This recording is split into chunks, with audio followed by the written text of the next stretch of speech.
Keep calm and revise. Yes, that's the quote of the day. That's the thought of the day.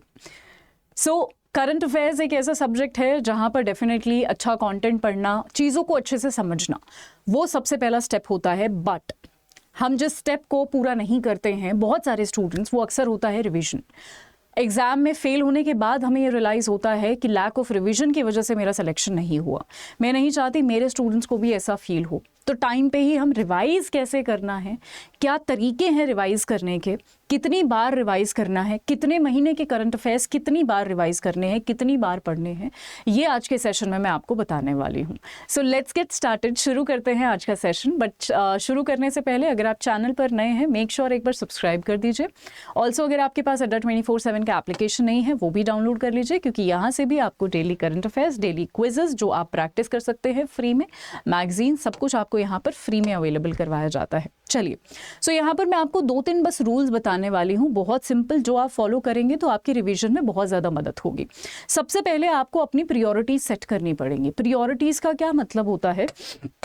Priorities का क्या मतलब होता है? Priorities का मतलब आपको अपने सब्जेक्ट सबसे पहले सेट करने पड़ेंगे. सब्जेक्ट हमेशा आप स्कोरिंग सब्जेक्ट्स को एक बार उठाओ, ठीक है, क्योंकि आपको पता है कि कहाँ से क्या स्कोर ज़्यादा आएगा. मतलब overall cut off, sectional cut off और ओवरऑल कट ऑफ, दोनों चीज़ें हमें देखनी है, ठीक है. सो ओवरऑल कट ऑफ पर जो है, जो मोस्ट स्कोरिंग सब्जेक्ट्स हैं, मुझे उन पर ध्यान देना पड़ेगा.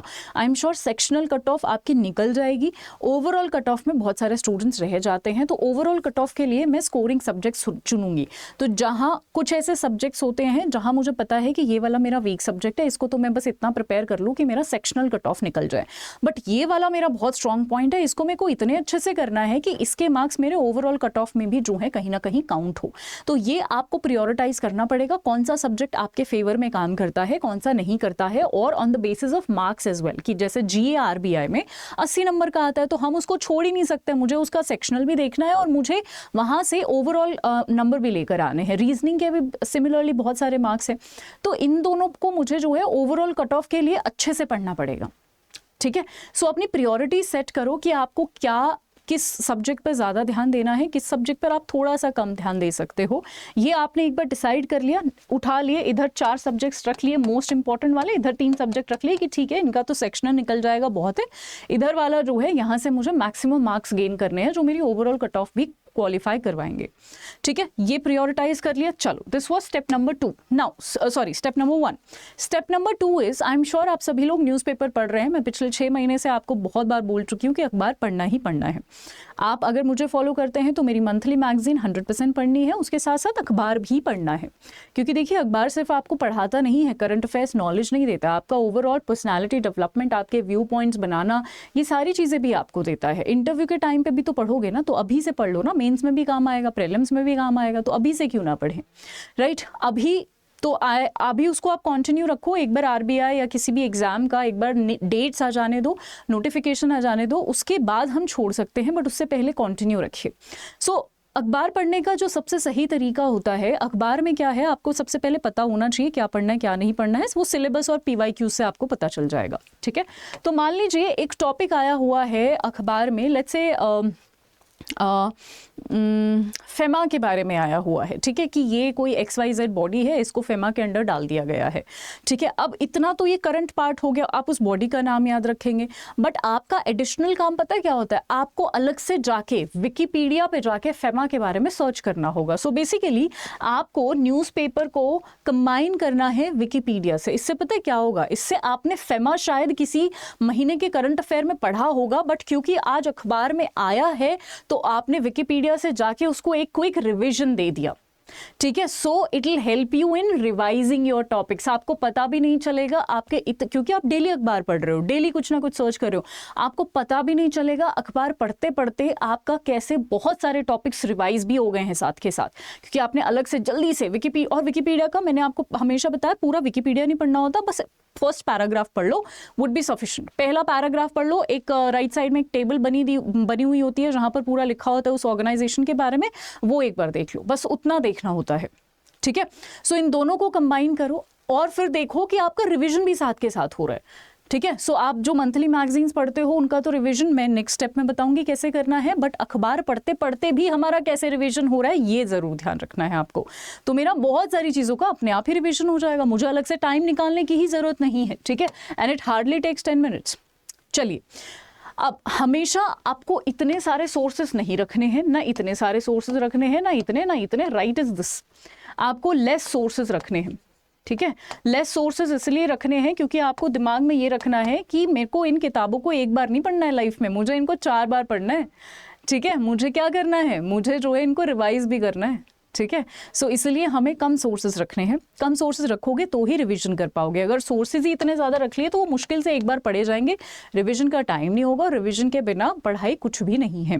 कम सोर्सेज रखो, बेस्ट सोर्सेज, टारगेटेड सोर्सेज रखो। दिमाग में ये रखो कि सिर्फ कट ऑफ क्वालिफाई करनी है, 100% नहीं लेके आना है, ठीक है। सो लेस सोर्सेज रखो ताकि रिवीजन में आसानी हो। चलिए, अब मैंने यहाँ पर ये 4 बॉक्सेस बनाए हुए हैं विच टेल्स कि 4 बार मुझे रिवाइज करना है। अगर आप बहुत अच्छे हो करंट अफेयर में, आप 3 भी बार कर सकते हो, बट मेजरली होता है कि बच्चों को 4 बार चाहिए। अब 4 बार का क्या मतलब है, आपका फर्स्ट रिवीजन उसी टाइम पे होना चाहिए जब भी, जैसे मान लीजिए आप मेरी क्लास में है और मैंने आपको कोई एक टॉपिक पढ़ाया है या कुछ भी पढ़ाया है मैंने आपको, आपका पहला रिवीजन उसी दिन हो जाना चाहिए। या तो रात को खाना खाते टाइम उसको क्विकली रिवाइज कर लो, या फिर सोने से पहले उसको क्विकली रिवाइज कर लो, या फिर ना हो उस दिन किसी भी XYZ रीज़न की वजह से तो उसको मॉर्निंग में सुबह उठते ही रिवाइज कर लो। टीचर जिस दिन पढ़ाता है, और ये सारे सब्जेक्ट्स पर आप अप्लाई कर सकते हो, not just with current affairs, जिस दिन आपको जो टीचर पढ़ा रहा है उसको साथ के साथ रिवाइज ज़रूर करना है। एक तो वो ताज़ा ताज़ा रहता है आपके दिमाग में, क्विकली आप उसको कवर भी कर लोगे और एक रिवीजन हो जाएगा, ठीक है, राइट।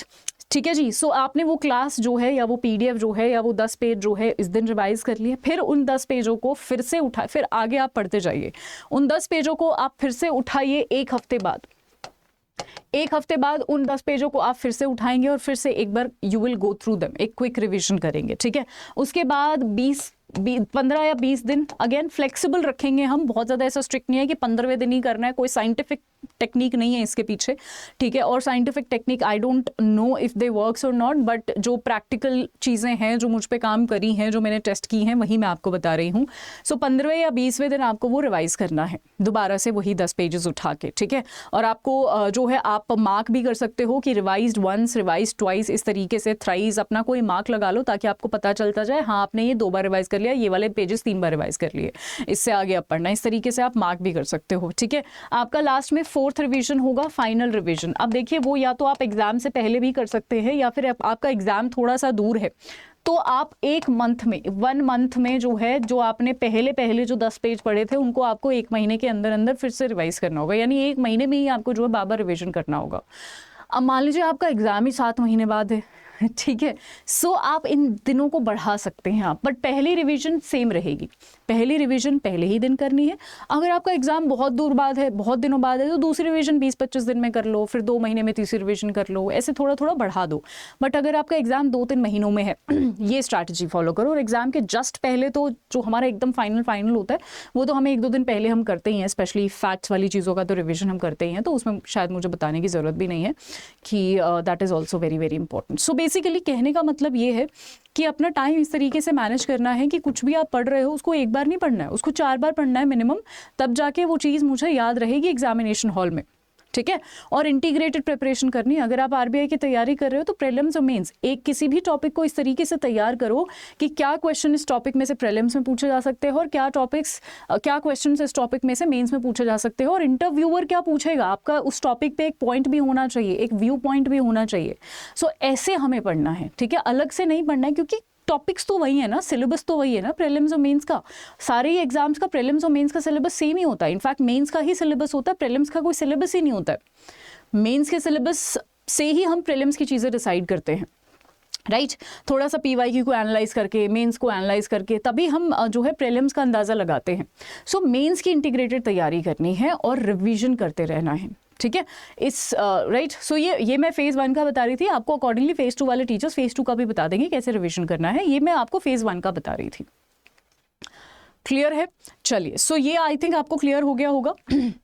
अब मैं आपको कुछ और प्लीज़ MCQ प्रैक्टिस कीजिएगा। MCQ प्रैक्टिस करने से भी आपका अच्छा रिवीजन होता है, ठीक है, क्योंकि जब क्वेश्चंस में आप अटकते हो तो भी आपका रिवीजन होता है, क्योंकि आप फिर दिमाग में चला जाता है अच्छा मुझे ये क्वेश्चन नहीं आता, या फिर आता है तो अच्छी बात है, नहीं आता तो आप शायद जाके उसको रिवाइज भी करोगे कि अच्छा ये क्वेश्चन मुझे नहीं आया, एक बार फटाफट अपने नोट्स खोल के एक बार देख लेता हूँ क्या है इसका आंसर, है ना, और क्या है इसका रीज़न, तो वहाँ से भी रिवीजन होता है। तो एमसीक्यू प्रैक्टिस भी बनता है। मैं ये नहीं कह रही बहुत सारे एमसीक्यू प्रैक्टिस करो, ऐसे कर लो जैसे अगर एक 100 सेट्स का एक क्वेश्चन है तो एक सेट है तो लगा लो आपने 10-15 सेट्स जो हैं प्रैक्टिस कर लिए, ठीक है, ऐसे आपने इतने प्रैक्टिस कर लो, बहुत ज़्यादा ऐसे 50-50 लगाने की ज़रूरत नहीं है, 10-15 आप प्रैक्टिस करो, आसानी से उनको एनालाइज करो कि कहाँ पर गलती हुई है, क्यों गलती हुई है, लैक ऑफ रिविजन की वजह से गलती हुई है, पढ़ा ही नहीं है उसकी वजह से गलती हुई है, क्या गलती क्या है, ठीक है। सो उसको एनालिसिस पर थोड़ा सा ध्यान दीजिए।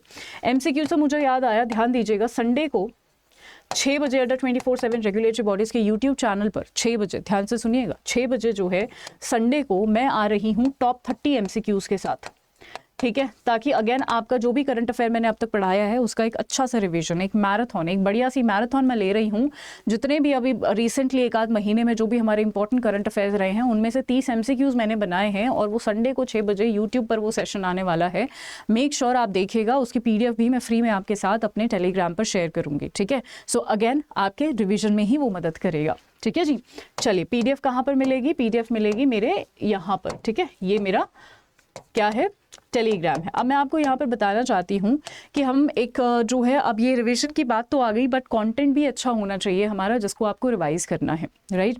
उसके लिए अडर 24/7 आप सभी को यहाँ पर आप सभी के लिए लेकर आया है एक नया batch RBI grade B P2I यानी प्रीलिम से लेकर इंटरव्यू तक आपकी तैयारी करवाई जाएगी इस एक ही बैच में। 3 मई से शुरू होने वाला है and trust me foundation batch है ये, बट आप और लेट मत कीजिएगा। अगर आपने और लेट किया तो शायद आप अपने सिलेक्शन से पीछे हो जाएंगे। दिस इज़ हाई टाइम कि आप इस बैच में एनरोल कर लीजिए।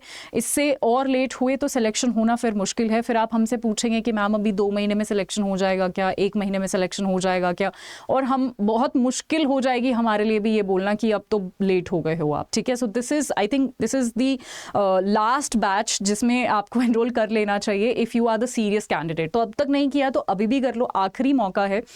एंड यहाँ पर करंट अफेयर्स मैं ही करा रही हूँ आपको, मंथली मैगजीन्स दूंगी, उसी में आपका गवर्नमेंट स्कीम्स भी कवर है, PIB भी कवर है, RBI सर्कुलर्स भी कवर है, गवर्नमेंट स्कीम करंट अफेयर भी कवर है, स्टैटिक GA भी कवर है, सब कुछ यहीं पर कवर है उसी मंथली PDF में या मंथली मैगजीन, एक ही बात है, ठीक है। 3 मई से शुरू है। देखिए किसी भी चीज़ में आपको एनरोल करना है, मैक्सिमम अफोर्डेबिलिटी को इंश्योर करने के लिए मैक्सिमम डिस्काउंट आपको इस कोड पे मिलेगा Y674, ठीक है। और अब तो जो है सो मैक्सिमम जो है यहाँ पर आपको मिलने वाला है, हाँ जी।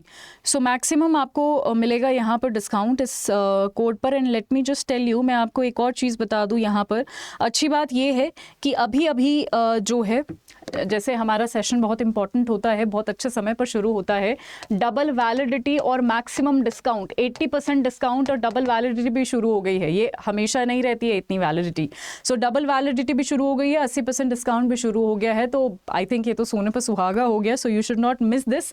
अदरवाइज भी अगर आप मान लीजिए सेबी की भी तैयारी कर रहे हैं RBI के साथ साथ, या नाबार्ड की भी कर रहे हैं RBI के साथ साथ, तो फिर महापैक आपके लिए बेस्ट ऑप्शन होते हैं। और हर चीज़ पे अभी थोड़ी देर पहले जो है आपका 80% डिस्काउंट प्लस डबल वैलिडिटी शुरू हुआ है, इसको ज़रूर यूटिलाइज कीजिएगा। महापैक का एक और फ़ायदा होता है कि मेरा जो ये बैच है ना, द बिगर पिक्चर प्लस, जिसमें PIB है, गवर्नमेंट स्कीम, 1 साल का करंट अफेयर्स, RBI सर्कुलर, सब कुछ यहाँ पर कवर होता है, ठीक है। सब कुछ आपको महापैक में ही कॉम्प्लीमेंट्री मिल जाएगा। तो चाहे बैंक महापैक प्लस हो, चाहे रेगुलेटरी महापैक प्लस हो, बट ये जो 80% और डबल वैलिडिटी है, इसके लिए आप Y674 यूज़ कीजिएगा, ये कोड, ठीक है। आज के लिए इतना ही। Thank you so much everyone. अब मैं मिलती हूँ आपको कल 30 MCQs के साथ, राइट, 30 MCQs 6 बजे सेम चैनल पर। Bye bye, take care.